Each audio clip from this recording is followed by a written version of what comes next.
Another day, another story. Kom Ombo is one of the more unusual temples in Egypt.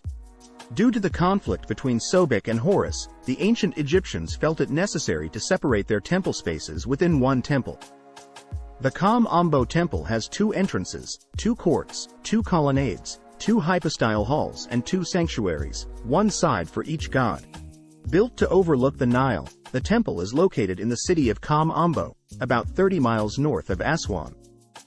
Its dual design is dedicated to Sobek and Horus and is perfectly symmetrical along its main axis. The Kom Ombo temple was built between 332 BC and 395 AD, during the Ptolemaic period, by Ptolemy VI Philometor.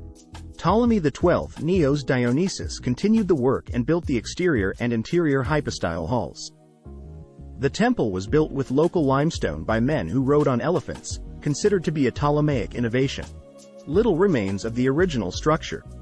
Unfortunately, a good portion of the temple has been destroyed over the millennia by earthquakes, erosion by the Nile River and builders who stole stone for unrelated projects.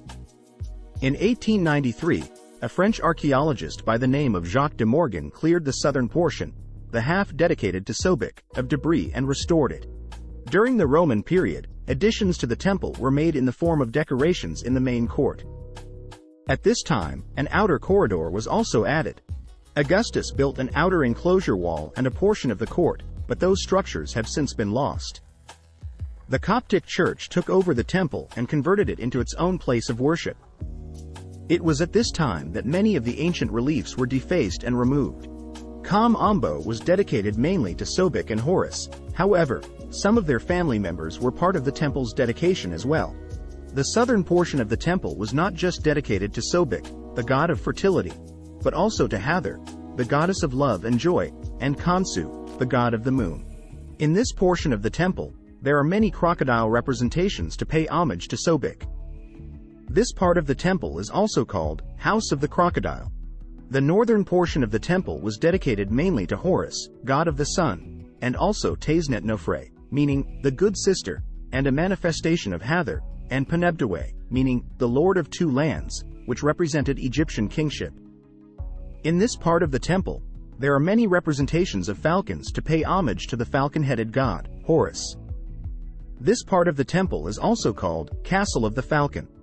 Just after crossing the gate inside the temple, there is a small room dedicated to Hathor.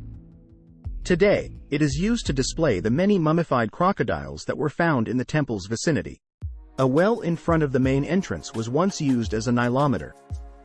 The first pylon, which has since been destroyed, now consists only of foundation stones and a portion of a wall.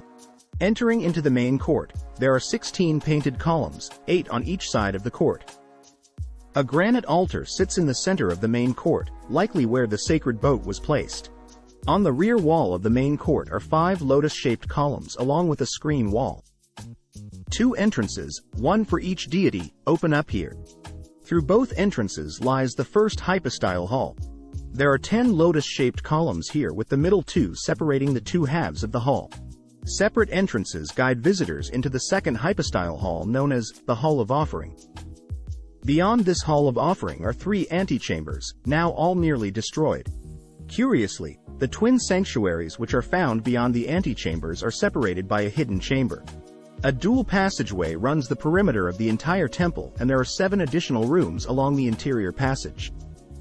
A staircase leads to the roof. Thanks for watching.